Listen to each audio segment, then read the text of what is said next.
It's, you know, like, stop blaming other people and stop blaming kind of external situations for the way that you feel. Like, only you can control how you feel. And like I said, I know, like, there are lots of nuances in that, but at the same time, we all have a choice. Like, ultimately, we have a choice in terms of how we react to a certain situation, how we are going to go forward, how we're going to grow and learn.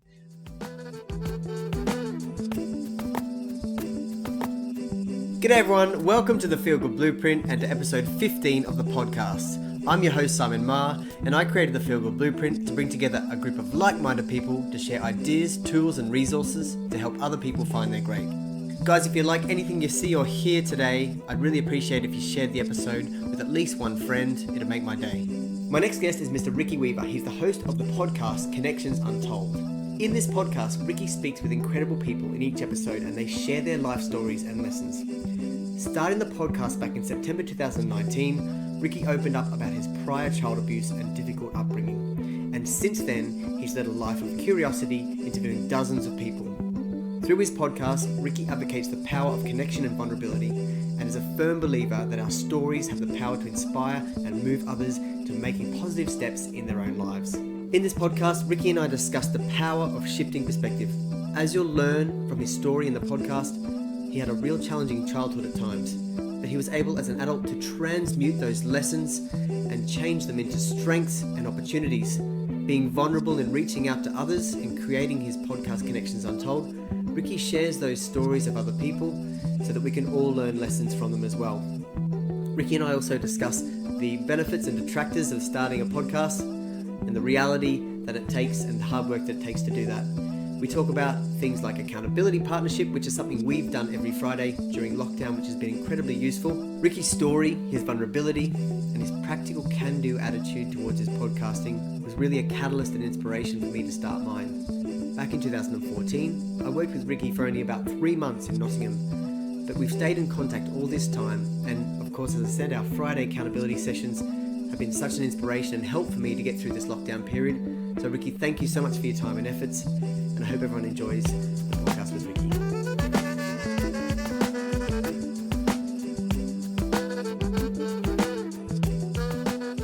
Hi, Simon. It's a pleasure to be here. Thanks for having me. I'm so glad we finally get to talk. We actually do this every Friday. We actually get together and chat every Friday, which we'll talk about a bit later. And it's been really helpful for me in my growth journey, even during this time. Now, Ricky, for those that aren't aware of you and your wonderful podcast, if you didn't mind just doing a bit of intro on yourself and that. Yeah, of course. Yeah. So hello. Yeah, my name is Ricky Weaver. So originally I'm from Enfield in North London. I now live in Nottingham in the Midlands in the UK. So I've been up here for over 8 years now. So it's definitely home. So by day, like my actual paid job, I do internal communication. So I kind of help businesses connect employees to one another, get messages out, etc.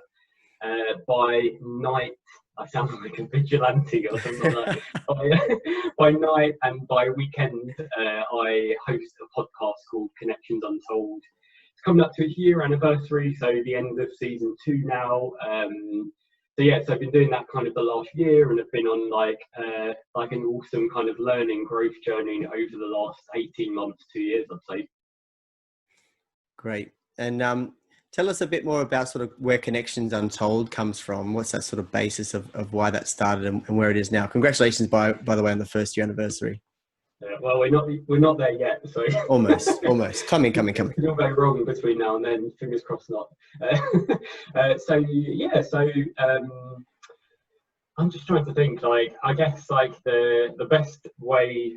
I guess like there's a bit of a story behind it. So back in summer 2018, I basically got a message from one of my really good mates, so a guy called Tom Smith. It was like a completely out of the blue shocking message, basically saying that one of his friends, David Hodson, who I'd met several times, not like a really good friend or really close friend, but met him several times just through circumstance, he unfortunately had taken his own life, which was really, really harrowing and really awful for everyone, like not least people like Tom, who was, you know, his childhood friend, but also his you know, wider friendship group and his family. It was horrendous. It was horrible. So that, even though, like I said, I didn't really know him very well, like it definitely kind of, I don't know, like I find when it comes to things like death and life and marriages and things like that, I tend to kind of do a bit of an introspective on myself at times. And I don't know, like it kind of, yeah, like really affected me in a really weird way, just because this guy, like Dave Hodson, his name was, he was like a really nice guy. Like you would never ever assume that he had any kind of problems. Like even though it was quite open in terms of like some of the mental health problems he'd kind of been suffering with in his kind of adult life. I don't think anyone really contemplated just how severe they were or just how much he was suffering inside. And I don't know, it just made me feel like really, really sad that someone kind of didn't feel like there was any other option apart from the option of kind of taking their own life. And I don't know, like I guess like life became quite busy because then I started a new job. And yeah, and then it kind of like got towards the end of the year, and then again did a bit of a kind of introspective again, like around kind of New Year time, setting New Year's resolutions, set like the standard ones around need to drink less, need to eat more healthily, need to do more exercise, all of those sort of things. Broke all of them within about the first month of by February. But I actually, like, I set myself like a New Year's resolution that I'd never set myself before, and that was I want to do something. I want to commit to doing something creative out of work. There was always like this kind of like gap in my life in that sense. Even though like I'm, you know, like really happy in every other sense, like married, house, friends, family, blah blah. There was just something. It just really felt like something was missing from my life. And it was definitely something for me to focus my creativity and my time on out of a work environment, because I work in a creative job. I think that I made the association that creativity is only ever tied into your job, and it's like the way that you make a living. So out of work, you have no reason to be creative. So why would you want to? And for some reason, I just spun myself that story, probably out of laziness, in all honesty, and kind of a bit of me making that excuse for myself, I guess. And I think especially combined with Hodson's death as well, that definitely made me reflect a lot more and made me feel a lot more committed to actually honouring this kind of creativity that I felt that was inside me, that I wasn't kind of using in any way. So I remember I was driving home. It was like probably beginning of February, end of January. It was like a cold winter evening, raining, and I was listening to recently the guy Tom Smith. He'd got me into podcasts, and I'd never, like, literally before the end of 2018, I didn't even consider podcasting as something that I even wanted to kind of listen to, let alone like start my own. But I became hooked, became really, really hooked. And there's one guy called Rich Roll, who lots of people know. So he's an American podcaster. He's awesome. If you haven't listened to his podcast, definitely go and listen to his podcast. And the format of his show is much like your show, Simon. He does kind of long form interviews with really interesting people that have stuff that we can learn and grow from. And I remember I was driving home still with this kind of thing in the back of my head, like, okay, it's getting towards the end of January now. I still haven't done anything with this kind of New Year's resolution. Felt the kind of the guilt there as well, because it's a bit like I'm alive and I have this amazing gift, and I don't feel like I'm honouring it in the way that I want to be honouring it. And then I was driving home, and then I just thought to myself, I can do a podcast. Like, this is awesome. Like, I can do this. Like, I can chat to people. Like, I love chatting to people, and I've got, because the job that I do, I've got that kind of technical knowledge. I was like, yeah, easy. I can start a podcast. It'll just be easy. And it kind of like, it's just spurred on from there. Like, I guess like a bit of a history behind me is that I tend to kind of have these kind of fleeting ideas where I'm going to do something, and then there'll be a big flurry of energy into doing it, and then it will kind of just be a bit of a non-starter, and then I'll go from that to something else, and I've never really committed to doing anything. But with all of the kind of that backstory about Hudson, I really kind of felt compelled to actually just at least try, like more than anything, just try and just commit. So I started off kind of like writing a long list of people who I thought to myself, oh, I'm going to interview this person, I'm going to recontact this person from my past, from like 10 years ago, who I used to work with. And I remember they had a really interesting story. So all of those sort of things, and I ended up having like a really long list of people. And then I kind of started drafting in like mates. So Tom, one, and his mate Bowden as well. They're big podcast fans, so I was kind of bouncing ideas off them. My mate Jack, who's a photographer and a designer, I kind of drafted him in to kind of get some headshots and to help me with some of the designs. And it kind of like, it was this really awesome kind of creative journey that kind of basically, it kind of consumes my life over the next few months. So going into kind of spring, early summer, I kind of had like the name idea. So the idea was Connections Untold, I guess, comes from the fact that I wanted to kind of, my mission is to reach out to different connections in my life. So mates like you, friends, family, strangers, so any type of connection, and tell their, in most cases, untold stories. So I was like, yeah, that's awesome. I'm really kind of, that's cool. So that's what I started to do. I kind of like started to reach out to kind of the safer people. I just did the quote unquote for people while watching the video. So yeah, like safer people. So like friends, family, who I knew would probably be up for kind of being interviewed. So I started contacting them.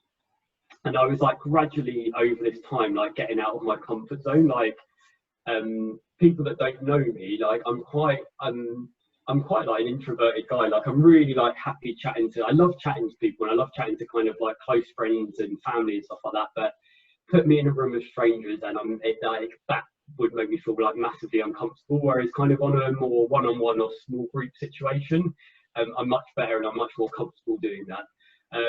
So me kind of starting a podcast and me putting myself in the limelight was a massive deal. I'm very, very much out of character, and like I definitely did get like the weird like comments. People kind of like, are you like having some sort of crisis, or like what's going on? Like why are you starting a podcast? And yeah, and it's kind of like, for me, like it was like a big deal doing it, but it was also like a really cool experience, and I was like getting out of my comfort zone. Like, so once I started having a chat with close friends and family, that was like when I started to reach out to kind of strangers. So yeah, so gradually, bit by bit, getting out of my comfort zone to be able to do that. Like there was one time, like there's the very first episode, like there's a guy called Sid Sutton who I interviewed, and like a funny story, I know I'm waffling a bit, but a funny story, like about so in 2013, I remember specifically 2013, he cut my hair, and it's basically like, I remember at the time he had like this really teeny tiny barber shop in the forest in Nottingham. And it was recommended to me by a friend, and he was like, oh, this guy just has this like barbershop, and I was like, okay, like I'll go along. And it was like, I wanted like a fancy haircut for my wedding. I normally go to like my local barbers and pay like a tenner. So I went to Sid's barbershop, and he was like this really kind of wiry, energetic guy, and he was in this like quite like, I don't know, it wasn't really like a barbershop. It's basically like this mirror kind of propped up against the wall, and I was like, what the hell was my mate like sent me to? But anyway, like I remember having a chat with him, and he seemed like so interesting. And I found out like he trained with Vidal Sassoon. He had this like really interesting story that I just felt like I was just scratching the surface on. So when it got to like 6 years later, and I was kind of like starting like 6-7 years later, starting this kind of podcasting journey, I was like, I definitely want to contact him. So I managed to find him, and like basically in between 2013 and 2019, his life had completely changed. Like he now actually has 2 salons, so one in Nottingham, one in Leicester. He has an academy. He's like literally, he's like world renowned, like in the kind of barbering, hairdressing community. He's this kind of really renowned like hairdresser, and like I said, he's got this kind of wealth of experience behind him. So I went and booked myself kind of a haircut with him, and it's this really kind of fancy place. Like I said, I'm not really like one for like going to fancy barbers or anything like that. And I remember like sitting there, just like he was cutting my hair, and I was like, oh yeah, I'm starting my own podcast. And in my head, I was like, just ask him for an interview. Like, what's the worst that can happen? And I really, really like, it got so close to me walking out and not asking him. And in the end, it literally was to the point where I was paying, and I was like, you know, like if you want to take part in the podcast, like you're more than welcome. Not that I was like in my head having this like inner argument with myself in my head like for the last hour or so that I was in there. And he was like, yeah, sure. And like I ended up like 2 weeks later having like a really cool chat with him about his addiction and recovery story. Yeah, and I started to like drive up and down the country interviewing lots of different people. So like one of the people, Sarah Stevenson Hunter, who was episode 2. She is trans, so she was born kind of genetically as a male, but transitioned over to being a female because that's how she identifies herself. Had a really interesting conversation around that as well. Like, and that's not through prejudice, but just I guess through circumstance. Isn't necessarily someone I would have ordinarily have spoken to. So it's all these types of things that were happening. Having conversations with, so I had a chat with Tom and Bowden about Dave, who took his own life. Had a chat with my cousin who suffered who had a really difficult upbringing. Like, so it was even the conversations I was having with people who I knew really well, I was having very different types of conversations, and that made it kind of just as eye-opening, I guess, and just as out of my comfort zone, I guess, as approaching strangers and having chats with them as well. So I kind of went on this process, and over basically I'd say from pretty much February through to August, getting out of my comfort zone day by day, started up the social media, which again for me was like a big deal because pre-podcast I didn't have any social media. I didn't have a LinkedIn, I didn't have Facebook, Instagram, anything. So again, that was a big deal for me. And then it kind of like, it got towards the end of the summer, so the end of August 2019, and it was always my anticipated start date was always going to be September, because that's like the logical time to kind of start doing something new because people are back from holidays and stuff. And I don't know, like I guess like something weird I guess had happened like over the course of those months, like because I kind of like, I was really like genuinely inspired by people's bravery and people's vulnerability, because these people were kind of, in some cases, I was a complete stranger to them, and they were kind of like giving me their stories to get out there and to interpret in whatever way I felt was appropriate to them as well. And that to me, like, it was such a huge, brave thing to do. And in a way, like, I felt like a little bit of a fraud, because I was kind of like 50%, I guess, out of my comfort zone at that point. But the other 50% of myself was fine with the fact I was doing this podcast, because I wasn't talking about me, I was talking about other people. So I could always hide behind the fact that, oh, this is fine, this is about other people, not me. And then, and it kind of like got towards the end of the summer, I was like, if these people are like going to be so brave, and they're going to be like so, you know, like vulnerable and honest in sharing their own stories, and why can't I? Like, what is stopping me? So I decided, like, for the first episode 0, I decided to actually open up about my own past, and it was something that I'd never ever done before, like in such a public way. So there were kind of a very small handful of people that kind of knew elements of like bits and pieces that happened to me when I was younger, but not the full story. But I decided to kind of just kind of like write it down, record the episode, and then just and put it out there. And so I kind of, as a bit of context, when I was a toddler, I was abused by my childminder in a family. Grew up in a kind of quite a volatile home environment as well. Very kind of poor working class background. A lot of the time, kind of food was an issue. Went through, like, had a very difficult relationship with my dad as well. And my mum, as it kind of has transpired over the last year, I guess. So kind of don't have a relationship kind of with either of my parents. So it was a really kind of volatile environment to kind of to grow up in. Kind of suppressed a lot of those feelings, and then when I got into teenage years, a lot of those feelings came back, probably just through teen angst and hormones and stuff like that. And then went through like probably a good few years of kind of just depression and isolation, where I kind of, yeah, I just felt kind of like low all the time. I didn't really feel like I had any particular direction. I didn't really have any self-worth, or feel like, you know, like that I was worth anything, or worth the love or compassion of anyone. And I think it was only through, I guess, kind of like opening up and accepting people in my life did I gradually get out of that. And it wasn't until, I guess, like late teens, early 20s did I actually feel like, oh yeah, like I am deserving of people's love, and I am deserving of having like a happy life and making choices for myself. And I think the only reason I was able to do that was, I guess, history repeating itself, getting out of my comfort zone. So I went to university, like far away from home. That was like a massive kind of step for me. I did a bit of traveling, like independent travel. So kind of lived and worked in America, did other bits of travel around the world. And I think, like, as I was doing all those things subconsciously, I was kind of just growing and developing as a person, and realizing, I know, like, you know, like, you're just as deserving as anyone else. And it, like, that's basically kind of what happened over many, many years. Yeah, and I kind of like, so I opened up about all of that. I told all of that story in episode 0.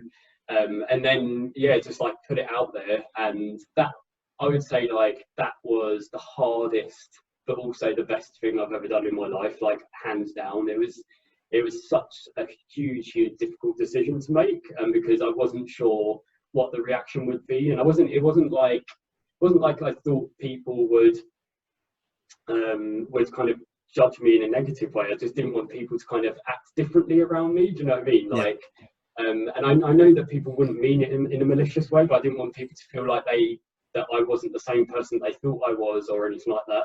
And again, it was all kind of going on my head.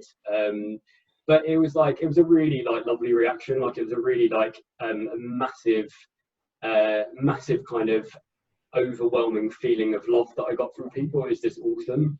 And it did take a while. It wasn't like this kind of, when I clicked the publish button, it was like, oh, thank God, like, that's it. Like, it did actually take, I'd say, like, several months for me to actually come to terms with what I'd done. Not that I regretted it in any way, but definitely come to terms with, oh, this is the new me now. This is the new version of myself, and I no longer have to hide things anymore, and I no longer have those feelings of shame anymore, and I no longer feel like I'm only showing people 90% of myself anymore. Like, yeah, it was like a huge step for me, and I think it kind of has definitely paved the way for everything that's happened since, and it kind of really, I think, gave people a lot of context in terms of, like, why I'm starting the podcast and why it is so important to me as well. So yeah, so that's it in a nutshell. I've been waffling for a very long time. That's a thank you, firstly, for telling your incredible story and being vulnerable as you have been.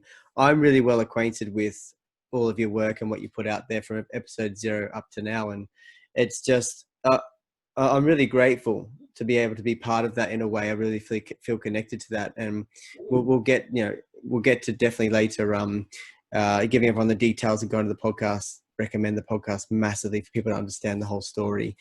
I love that that you've transmuted so much difficulty and pain for yourself, and been able to bring these stories of other people to the world, really.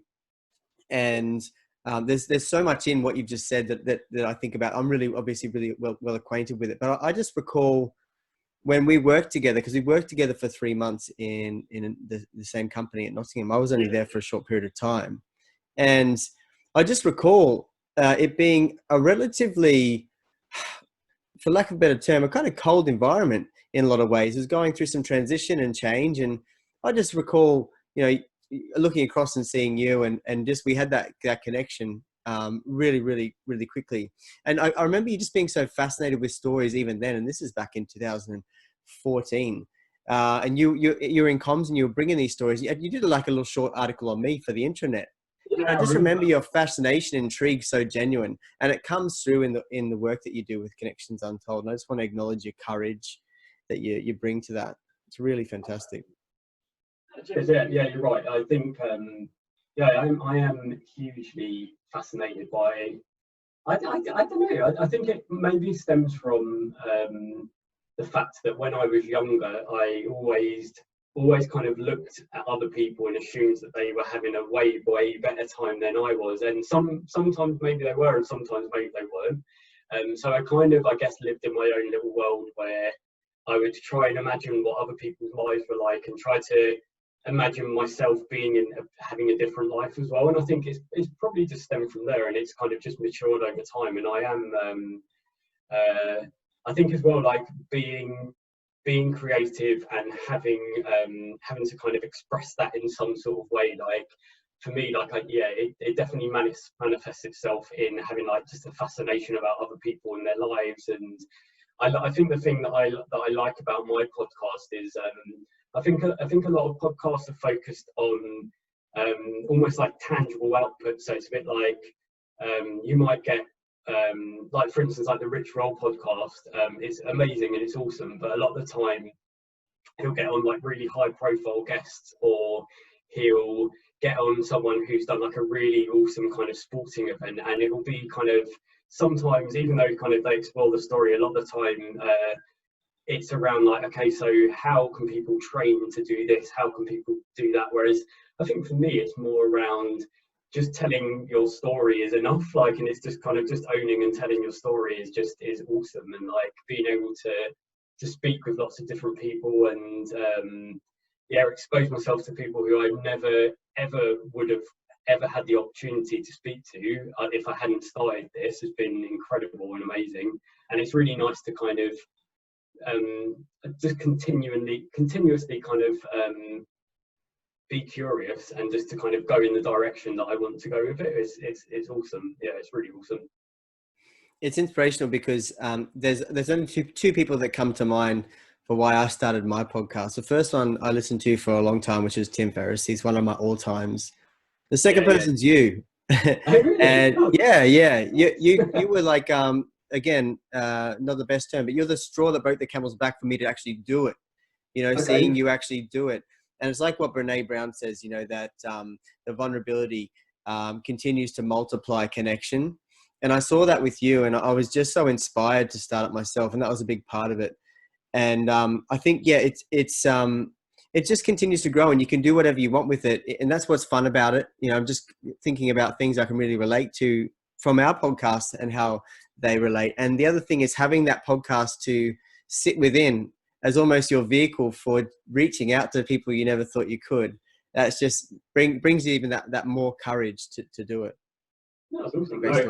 Well, thank you. Thanks for, I'm glad. I feel like even if I end up getting 0 listeners, at least I've inspired one person to do something creative. So that's awesome. Yeah, it's great. And that you're a big part of that. So thank you. Oh, cheers. So we kind of touched on what it's given you as well, like, you know, what it's done for you, because you know it's actually a gift that you're giving to a lot of people, but it's done a lot of great things for you.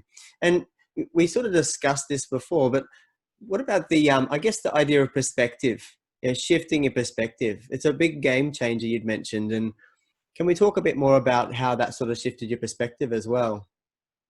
Yeah, massively. Like, I would say, like, I remember that at the end.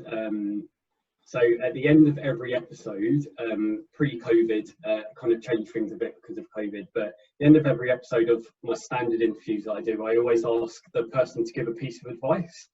And I remember it wasn't really until the end of season 1, when I did a bit of a bonus episode, and I basically amalgamated all of the advice from everyone, just as a kind of, if people want to dip into it whenever they want. And all the thing for me, the thread that they all had in common was around perspective. And it's around the fact that ultimately, like, I know there are lots of nuances in this, but ultimately we can choose to react to certain things in certain ways.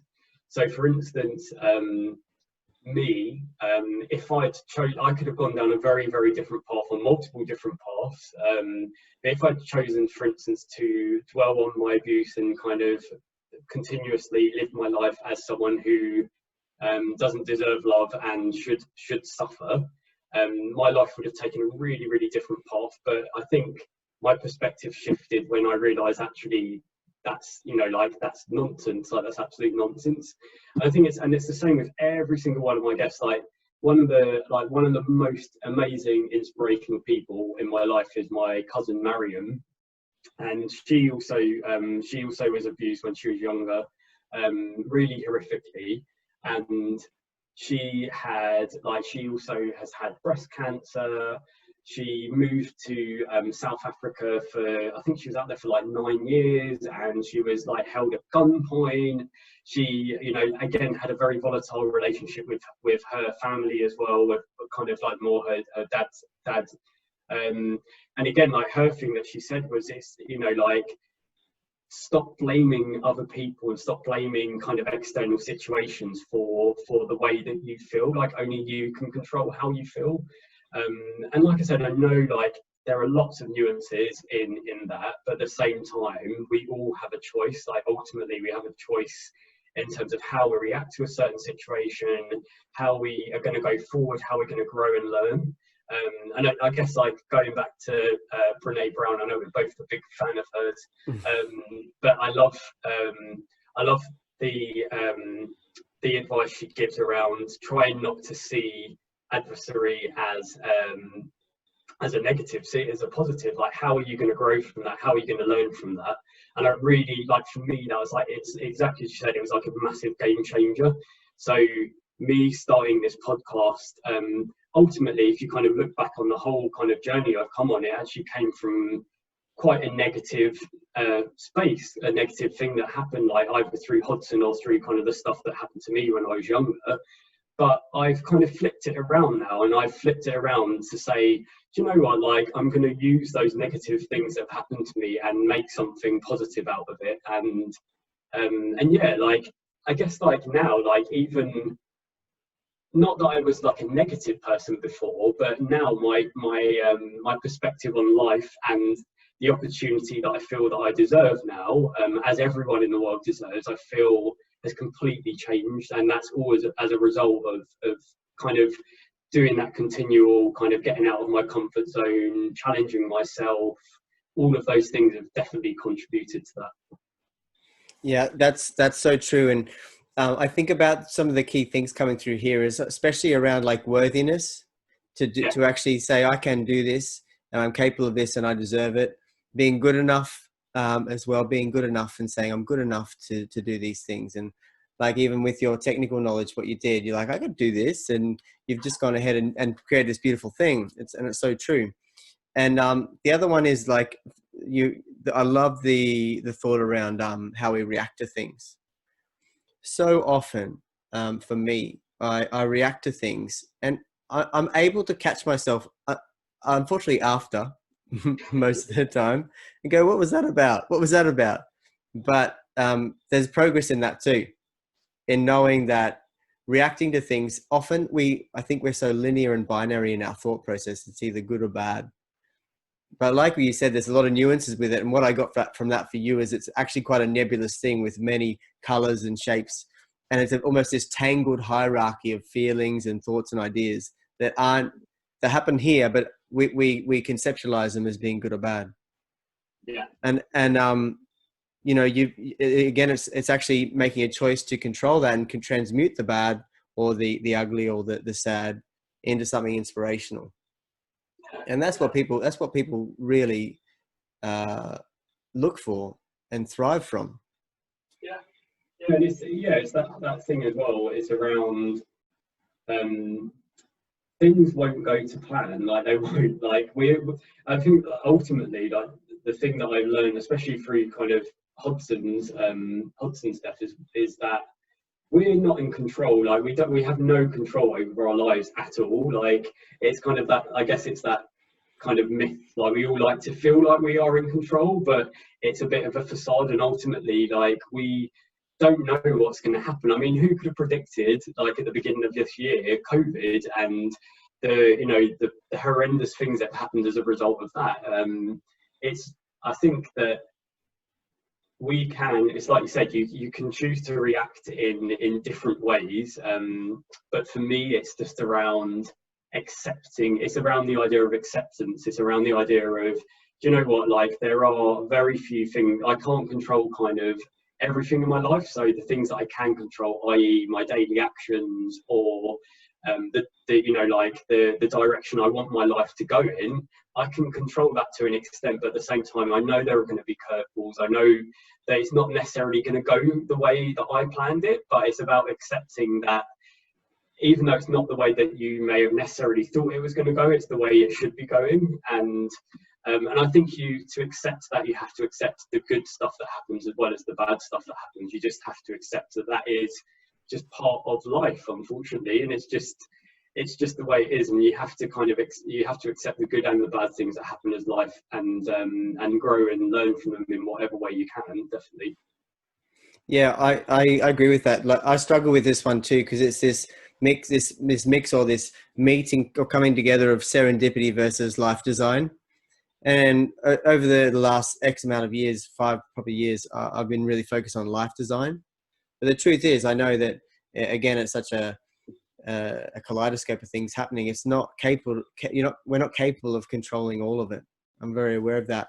It's like I recently did like a little video just on creating a vision for the future, and then I finally got around to listening to this book by Seth Godin, Linchpin, and he's like, you can't control anything. I'm like, oh damn, I better do another video that just caveats that. I sort of knew that, but I often need so many reminders. So you're so right. You know, there is this like serendipity to it all that we need to be able to be capable of accepting. And I think that's one of life's big challenges. I'd also say as well, like, even though like we're not in control, that doesn't mean that we can't do like what you've done. Like the fact that you kind of did that, like you would have got something out of that, and you would have grown and learned in, even if it was a small way, like you would have definitely, like, it's not like that was wasted time. And it's about that thing about like not being hard on ourselves as well. Like the way that I sometimes treat myself, if I treated other people like that, I'd think like, oh my God, like that's horrendous. Like, why are you treating someone else that way? So I often have to remind myself, like, just like take a step back and relax a little bit. Like seriously, like just be kinder to yourself. And I think that the kinder you are to yourself, and the more accepting you are of your own faults, that translates to other people as well. Like it just means that it just follows through to other people as well. Yeah, it's a beautiful thing. I'm intrigued too, because I know all your episodes, like I said, and for listeners that listen to your episodes, what are some of the things that they could expect as, like, what are the wow moments for you that have really touched you and moved you? What comes to mind? So definitely episode 0, like for the obvious reasons, just the kind of the support and the love that I felt after releasing that was incredible, like amazing. I guess like with the guests that I've had on, they are all of them, like, intentionally are very kind of different. Like they're all really different individuals, and that's like, to me, like that is like the awesome thing about like humans, is the fact that every single one of us has a different story to tell. And even though them, you know, like we may come from kind of similar types of backgrounds to other people, that person isn't you, and they don't have your individual story to tell as part of that as well. And that's what I love. Like I love being able to kind of tell that through the podcast. Yeah, so there's loads of kind of stuff in there from, you know, like I said, like I've spoken to people like Sid, who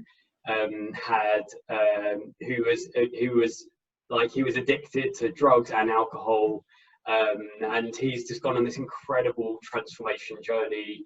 But then I've had people that have, like, there's a guy called Greg Searle, who's an Olympic gold medalist. He was like a rower, and he was in the 2012 Olympics, but he won gold, I think, in the 1992 Olympics. But basically he had this incredible journey as well, like of like how he kind of won a gold medal 20 years prior to winning a bronze medal, and telling that journey as well. And that was like a really weird one as well. I remember he was on that list, so the list that Sid was on and other people were on. And I remember to myself, like, oh, like he's never going to want to contact me. Like, and the context behind that is that he'd done a few events that I'd organised when we were at the company that we both worked at. And I remember about a year or two later, when I was starting the podcast, I was thinking, oh, I should reach out to him. I should like definitely reach out to him and like see if he wants to be a guest on the show. And but because he's quite high profile, I was like, he'll either just ignore me or he won't remember me. But then randomly, like he actually emailed me, like just out of the blue, like literally just at the point where I was thinking, oh no, I won't bother. And it was really, really weird. And he was just like, oh, how you doing? Like, how's everything going? Like, if there's anything I can do to help. I think he'd seen that I'd moved companies, so I think he was more fishing for work, but I was a bit like, oh, actually, you can help. Would you like to take part in an unpaid podcast? But he was really receptive, and it was like awesome. And like, yeah, we did that in like a hotel lobby, and it was cool, and like had a really good chat with him. I think the episode as well that I did with Tom and Bowden, where we spoke about Hodson, like that was like really, really moving. Like it was like a really, I think at the time, like I handled it well, but I remember when I re-listened to it and I was kind of doing editing and doing the top and tailing, like my bit on it, like I really struggled to listen back to some of those things, because I just saw how, I think it's more just just seeing someone like Tom, who isn't like overtly that much of an emotional person, get emotional. Like that was quite weird as well, like those sort of moments. But I think like it's every single one of the episodes is really different, and regardless of who you are as a person, I guarantee you can listen to any one of my episodes and get something from it, and feel some type of connection with the person that I'm speaking to, and that's the point, isn't it? It's the fact that I think ultimately we are all the same, and we are, you know, like we all have similar struggles, we all have similar fears, and that's totally fine. So let's just be a bit more accepting of one another and be kinder to one another and kinder to ourselves. I think that's the key thing that people will hopefully take away. And you just like, I don't know, like sometimes you just have like really like, just like really kind of like magical moments, like just when you see, for instance, it only happened a couple of times with a couple of the episodes, but when you see a real momentum behind an episode, like for instance, like the episode with Tom and Bowden was one of those where it really just picked up, and that was all through me just putting it out there just as a kind of, I just want to tell Hodson's story and honour his story and honour his journey that he went on, and just seeing other people interact with that and have conversations around suicide and chat around all of those sort of things. And it was kind of the same with episode 0 as well, like people saying like, people kind of like, I guess, like opening up in their own sort of way, and that just feels like really special, that that's something that I've created, and as a result that people are connecting over that, like that's really, really nice to see. So those sort of moments as well for me have been wow, definitely. Yeah. The episode 0 is very moving for me, for obvious reasons. You've told the story about that one. The episode on Hodson, I remember that, just it's such a standout for me. And again, it goes back to that vulnerability. And I know, like you said, that was actually huge away. It created the ripples around conversation around that difficult subject, that sort of prickly subject of suicide. And the one about Sid as well really sticks out for me. I mean, his story is just wild and so colourful and entertaining. Yeah, he's awesome. Yeah, and I think even as well, like so with COVID, like I tried to change the content a little bit, so I wanted to try and make it a little bit more relevant to try and help people in lockdown. So that kind of completely changed my tact, and I got in contact with people again. Like it was an opportunity, I guess, because I was able to get in contact with people I wouldn't really have had on the show beforehand. So that was awesome as well. That was really, really, really interesting, and I loved being able to like get you on the show. Like definitely going to get you on for a kind of a more full length interview like this one. But it was really cool getting you on to kind of share snippets of kind of your lockdown journey alongside other people. And I love being able to kind of tell that story. And again, that was all around the fact that we're all in this together. That, you know, like we're all in this situation, and yeah, and it was nice to be able to tell that journey, definitely. And again, that kind of had a bit of momentum behind it as well. That was awesome, that people were kind of chatting around that as well. That was awesome. Yeah, I love that one. I'm smiling, and thank you for getting me on. I'm smiling because when we chatted about it, I was like so stoked on everything lockdown related. As you know, I've got a bit of spare time on my hands. You less so, but we'll get into where you've taken time back as well, because we talked about that. And I was so stoked, and it's been like this U, like this inverted U of like stoked, less stoked, less stoked, struggling. But I might not have too much left of this free time. Better use it. So it's been like really interesting for me. And I know we've had actually weekly, so that brought me on to the next part I want to talk about. Actually, I've done this before, but it's been really, really great this time round, actually having an accountability partner. And we made this decision after you invited me along to another guy, Mark LaRouste, his podcast extraordinaire, TED Talker guy, really interesting figure that you brought to my attention. We did the little like short intro workshop together, and I remember being quite excited by it and just going, let's do a weekly accountability call. And Ricky, I think you've been like more my therapist than anything else. Honestly, I remember waiting for a Friday call, because we did it almost every Friday. I wait for a Friday call. It wasn't even hardly about the podcast. It was about like getting through the week. And I thought that was so special. There's something special we've had together. We would set targets for the next week, which has been so helpful and useful. But I've been meaning to say to you, and I encourage people to think about that if they haven't done it, or they have done it, or they've stopped it, is have some type of accountability partner for something you want to achieve. It's been really valuable, hasn't it? Well, for me anyway. Absolutely, for me as well.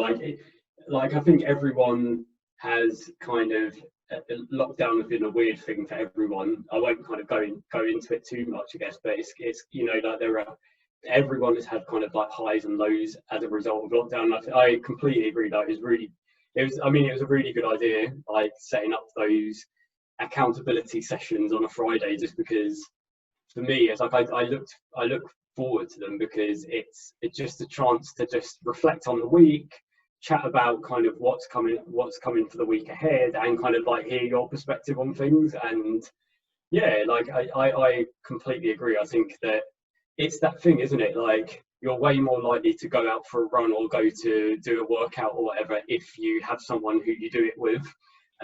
So just having that accountability.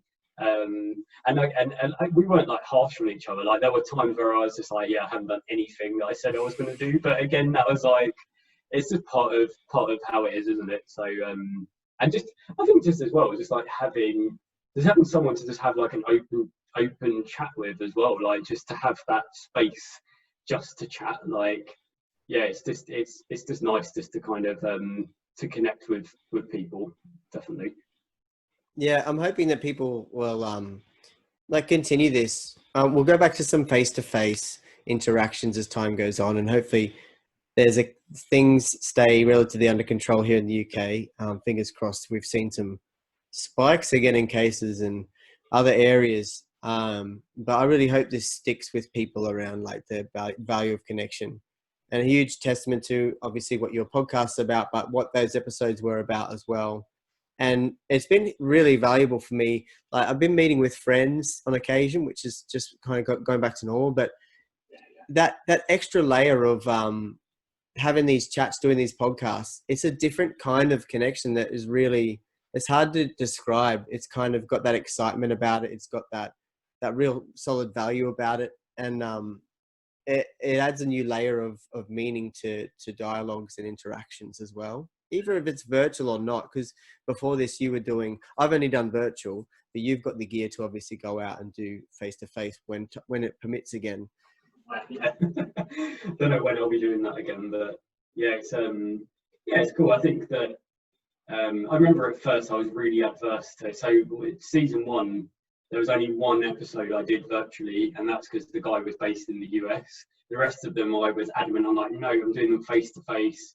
And yeah, like, I do definitely get more out of the face to face sessions, but actually, if it's taught me anything, it's taught me actually, like, doing them virtually, whilst you might not get as much out of the conversation as you may have hoped, or you may have face to face, like, it's a very, very good alternative. Like, and you know, just from a kind of a resource perspective, like being able to save on time and money and everything like that, like being able to do things virtually actually is a good alternative for the foreseeable future, I think.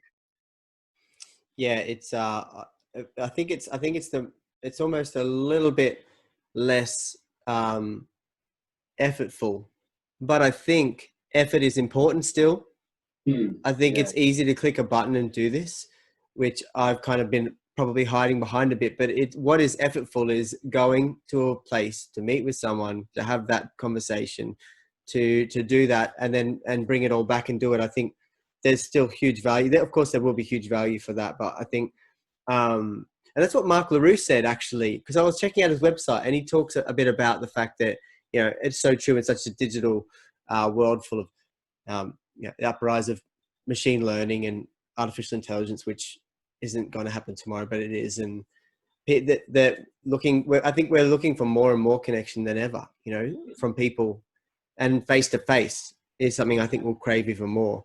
I think it will go two ways. I think what the danger is that people get trained and new generations and younger kids that are coming to the world, or even like growing up in adolescence through this, I do get concerned about a lack of some of those skills and abilities for those kids. That does concern me, and that's something I think there'll be a premium on that for us as people, to actually make sure that we really continue to do that.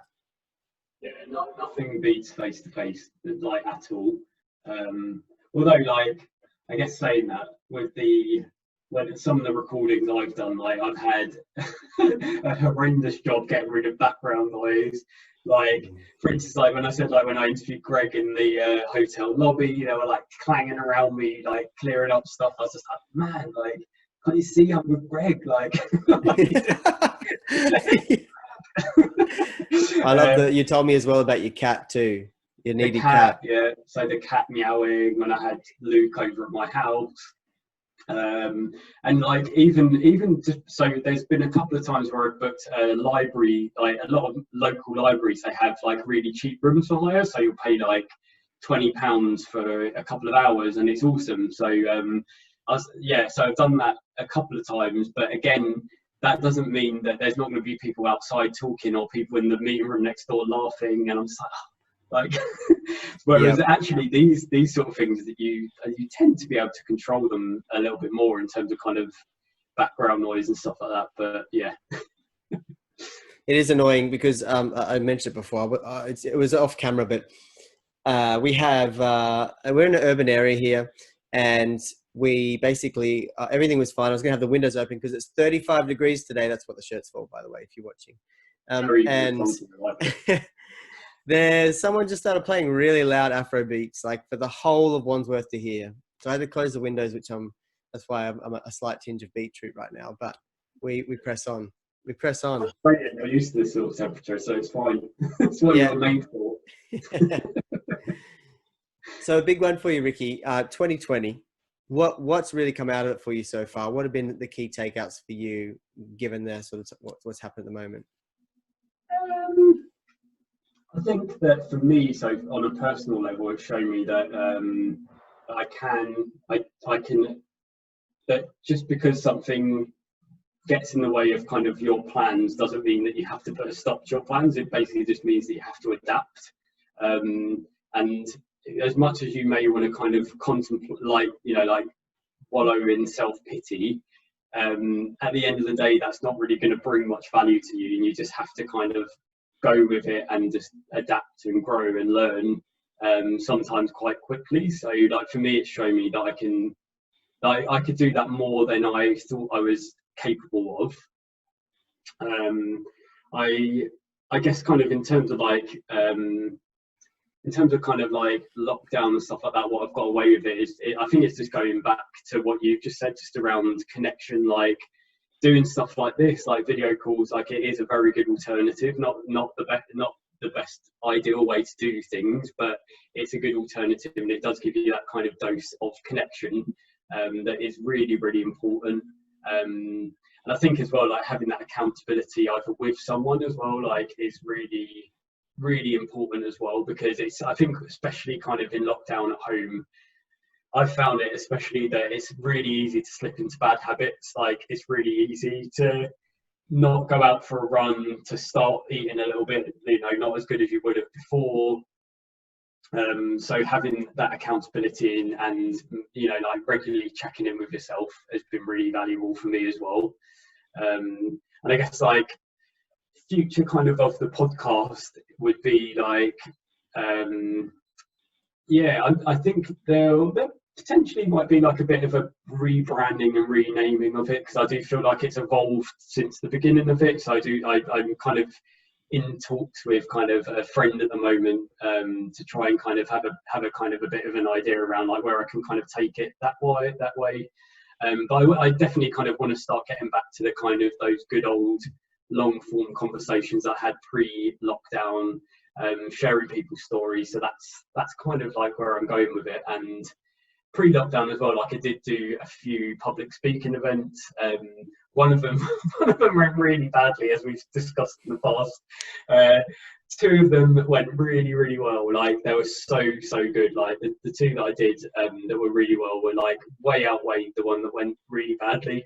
I'll put that down to learning. So I would love to be able to kind of start doing more public speaking events. Obviously, COVID kind of puts a bit of a spanner in the works on that one, but would love to kind of start doing that just as another kind of way to kind of get the message out there around kind of connection and all of this stuff that we've been talking about as well. But I think, like, I don't know, like for me, like 2020, like a lot of people, I think you wrote this around like, you wrote your article recently around like 2020 has been put on hold, or like around. Yeah, it's been cancelled. It's a bit like, no, it hasn't. Like, come on, like seriously. Like, there is so much that you can get out of this current situation. Like, yeah, it's been really hard for a lot of people. I get that, really hard. But I do feel like there are positives that you can take from any situation, definitely. So yeah. So for me, like, I'm kind of just rolling with it, accepting things for how they are, and just gonna see where it takes me, I think.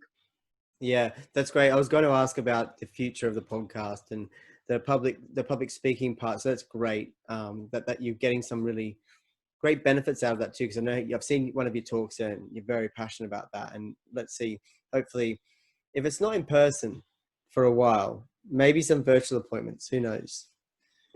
Yeah, we'll see. Yeah, we'll see. And see how this lands. See if I'm any good. Yeah, no, absolutely.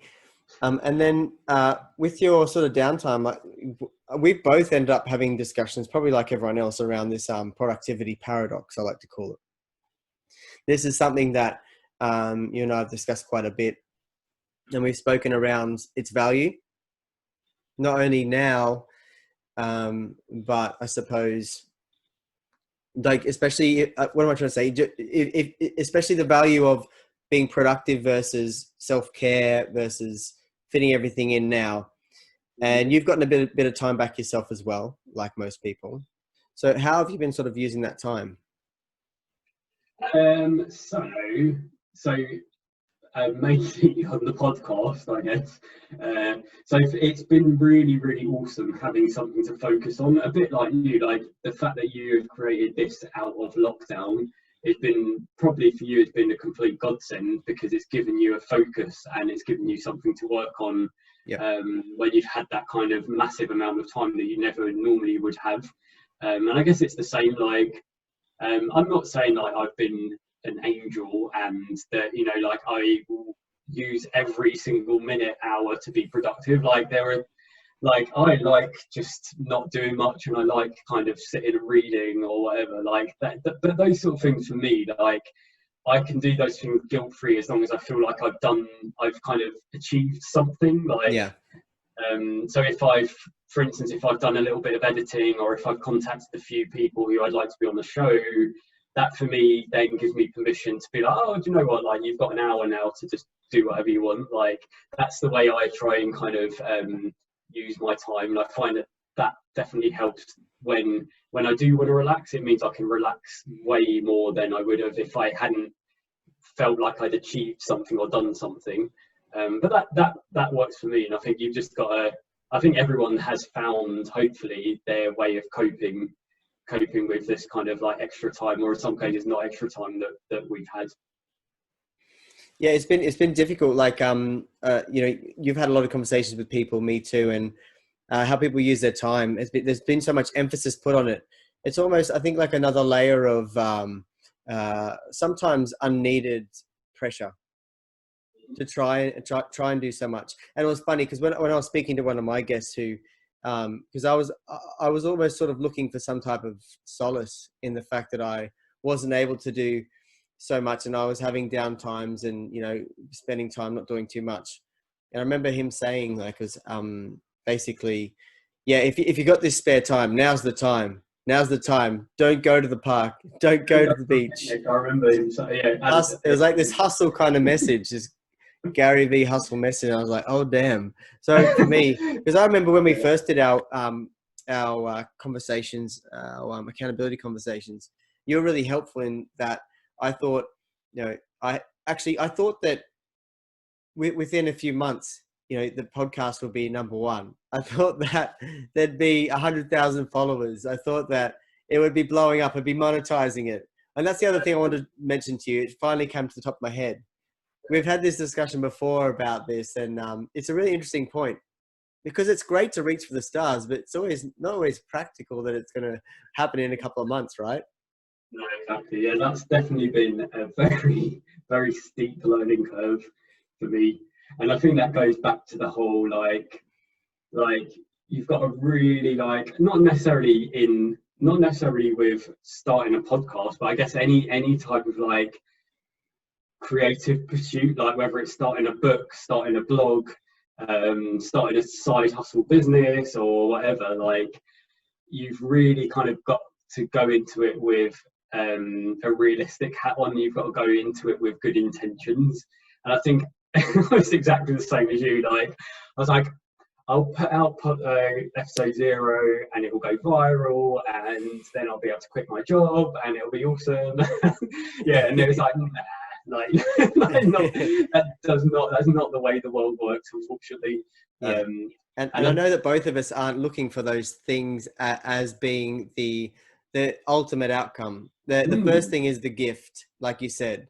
But it was also funny with it. You want to be able to reach an audience, a big audience. It's not about the numbers. It's about getting it out there and building a tribe. And I think that's what was really difficult. Sorry to cut you off, but that's sort of just to clarify on that one. It's not the outcome of it all. But it's kind of, you get this big level of excitement that I got, and it was almost like, I won't even need a job. This is my new job forever. It's not. It's fine. Yeah. It's not my new job. It's just a great muse to see where it goes. Yeah, definitely. It's I think it's like you said. It's really good to have ambition, and it's really good to kind of definitely have aims of where you kind of want it to go. But often those aims and those kind of goals that you have will probably change just as a result of you going through a process. So whereas now, like, I remember at the beginning, I was really, really obsessed with kind of like subscriber numbers, how many likes I got on posts and things like that. Whereas now I've definitely relaxed a lot, because I think like I accept now that I'm doing this podcast because I love being able to connect with people. I love being able to like do something creative out of work. I love kind of the whole process. And yeah, like there are times that it is actually, sometimes it's a bit boring having to do all the admin around it. And sometimes it is a bit frustrating when, like, as we've shared, like in the past, like recording the before and after bit and mumbling over words, and it's so frustrating. It's like, we send each other I send you my outtakes. I send you my really rude outtakes. Yeah, like, so there are times, but it is a labor of love, isn't it? It's kind of like you do it because you love it and you go into it. I do the podcast, I guess, like in a selfish way. I do it for me, like more than anything. There's nothing wrong in that. I do it because I love doing it, and if other people can take something from that as well, that's obviously, that's awesome. That's like really, really cool. But yeah, I definitely say, like, make sure you're going into whatever creative pursuit it is with the right intentions, and really just ask yourself why. Like, why are you doing this? Are you doing this because you want to get lots of subscribers, you want to get a sponsor, you want to make loads of money? If it is, that's like, I'd probably argue like you need to kind of probably recalibrate your thinking, maybe, because you could potentially be setting yourself up for failure, at least kind of in the short term. And you need, like, you know, some more kind of short term aims, and need to like maybe focus around your own personal growth and the journey that you're going to go on, and just be happy just that you're doing that, at least initially. Yeah, that's one of the challenges with, and it's not about social media, because it's about art. I've been obviously done this Seth Godin book linchpin. I'm calling everything art at the moment, and when you're sharing that, you know, it's quite humbling to start from scratch, actually, and to have, you know, you, my mum, and my girlfriend share my stuff, and I'm grateful for it. But it's a great beginning, because actually, it's important to realize that, you know, you need to start somewhere. And as you go through, you learn more and more. And this is talking from my perspective. There's also a danger in comparison. Oh yeah, massive. And that's a big one. And I even have like a messaging for myself. I probably look like a crazy man, but am I looking at a video that's so ridiculous? It's like film quality these days on YouTube. And it's some person who it's usually their passion and or their work, and they're so damn good at it, but they've done it from their living room. And I'm just like, I'm like, Simon, don't compare. Because I was doing that at the start, and it's not about that, because that's so damaging. And we see it a lot in social media, but particularly what we do as well, it doesn't serve much of a use. It's about changing that into some sort of inspiration, if anything. The comparison's so easy to fall into. I don't know if you have any thoughts on that. Absolutely, yeah. Like, we've spoken about it a lot. I think it's something I'm still definitely guilty of. Again, getting better at it, but yeah, it's you can't.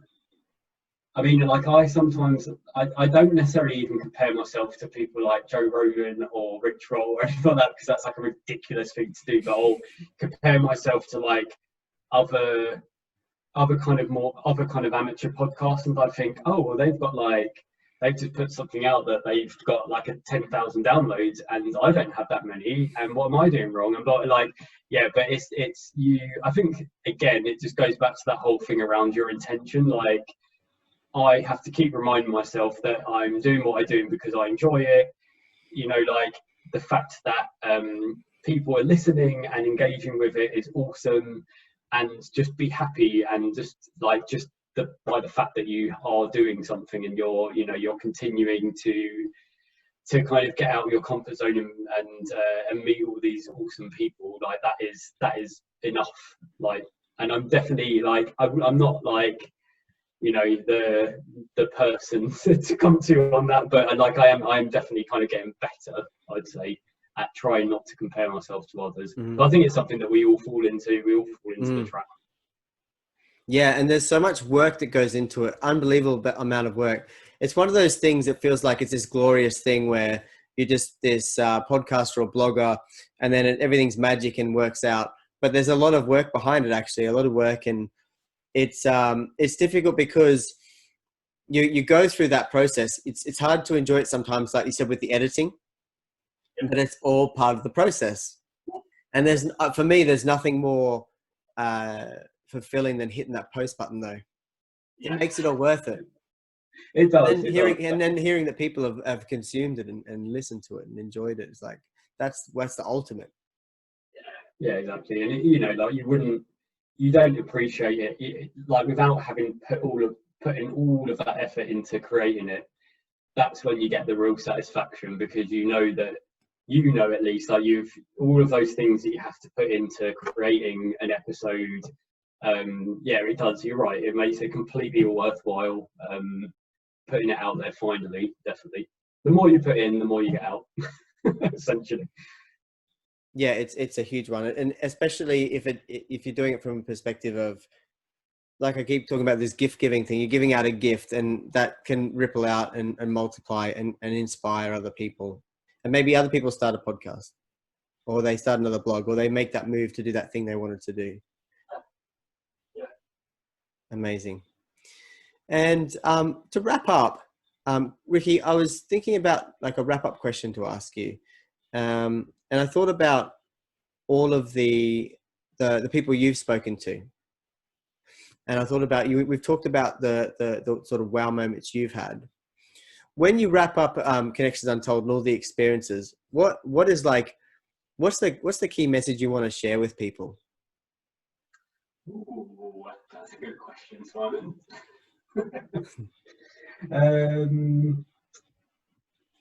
I think that like for me, it's just about realizing how lucky we are to be here. I honestly think it's that. Like, I think that you know, like if I think back to people like Hodson, who doesn't have, you know, like he doesn't have this, you know, the conundrum of, oh, who am I going to speak to today? And like, oh, it's, you know, the Wi-Fi's down, like all of those sort of little niggly things that we obviously get kind of frustrated about on a day-by-day basis. But really, I think that a lot of us kind of take for granted what we have, and it's like a huge gift. Like, being alive is such a privilege. And if you think of like the millions, I'm getting quite philosophical now, but if you think of kind of the millions and millions of years and circumstances it's taken to kind of get us here today, it's, you know, like for me, like I try and live each day as honestly, and I try and kind of, you know, like I try and honor the life that I've been given, like each day. And I think that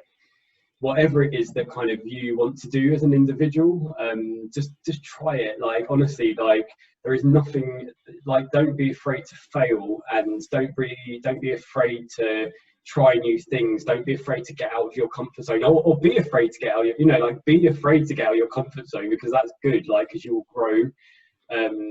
Yeah, just really kind of try and live life as honestly as you can. And, you know, like if you have any kind of niggles about your life that you know that you want to change, just try not to think about the end goal. Try and think about what can you do today, what can you do tomorrow, what can you do the day after. Just really small steps to kind of get you there.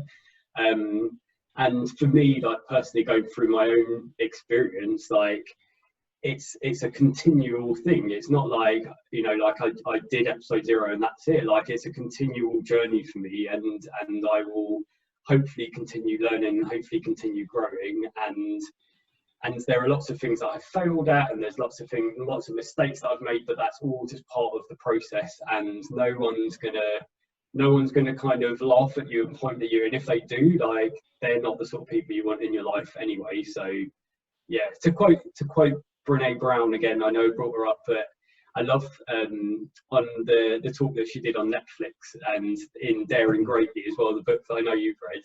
I love the analogy she has around, you know, unless if you're down in the arena with me, fighting it out, and, you know, being vulnerable and being seen and being heard and trying and falling over and having to get myself back up again despite all the odds, you know, unless if you're down in that arena with me and you're not in the audience, just, you know, in your lovely kind of comfortable area, like, you have no right to kind of to criticize me, and you have no right to kind of have a say in what I do. And I really love that analogy, because it's like, for me, it's a bit like I'll continue kind of doing what I'm doing, and it's an awesome place to be. No one wants to be in the audience. People want to be in the arena. It's fun. And that's definitely the place that I will always be. Absolutely. Wonderful advice. Thank you for that. That's a great gift to me and listeners. Ricky, where can people find you and Connections Untold? So you can find me on social media, so on Facebook and Instagram, if you just search for Connections Untold, all one word.